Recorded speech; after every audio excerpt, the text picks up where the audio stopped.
Pihak PT Telkom akui adanya unsur kelalaian kerja dalam insiden kebakaran.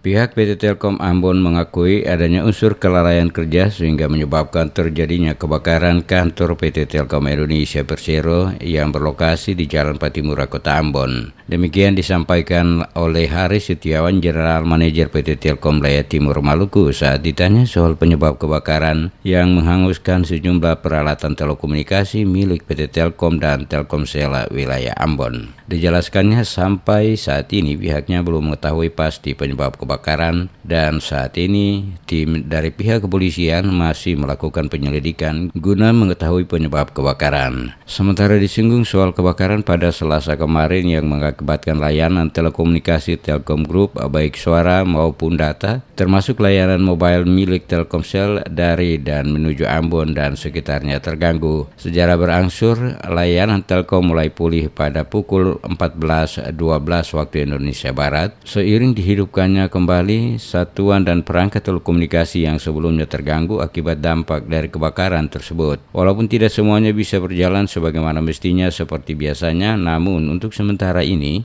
hubungan komunikasi bisa dilaksanakan. Sedangkan kami ini karena yang terbakar itu kemungkinan ya berada di gudang, kami tidak berani berprasangka, tapi prosedur kita cukup ketat. Jadi kami mengesampingkan adanya aspek kelalaian kerja. Dirinya memastikan untuk memulihkan seluruh perangkat telekomunikasi yang ada saat ini dibutuhkan waktu kurang lebih 2 pekan ke depan. Namun beberapa fasilitas diantaranya telepon rumah, wifi, dan layanan IndiHome juga bisa dinikmati oleh para pelanggan. Sampai dengan nomor total mungkin 2 minggu lah, fully servisnya bisa dinikmati seperti sedia kala. Tetapi seperti sekarang misalnya telepon rumah sudah hidup, wifi-nya jalan, terus yang menggunakan IndiHome ya triple play-nya sudah jalan, TV-nya sudah hidup, teleponnya sudah hidup, wifi-nya kadang hidup, kadang hilang. Itu karena memang masih prosesnya kita sangat-sangat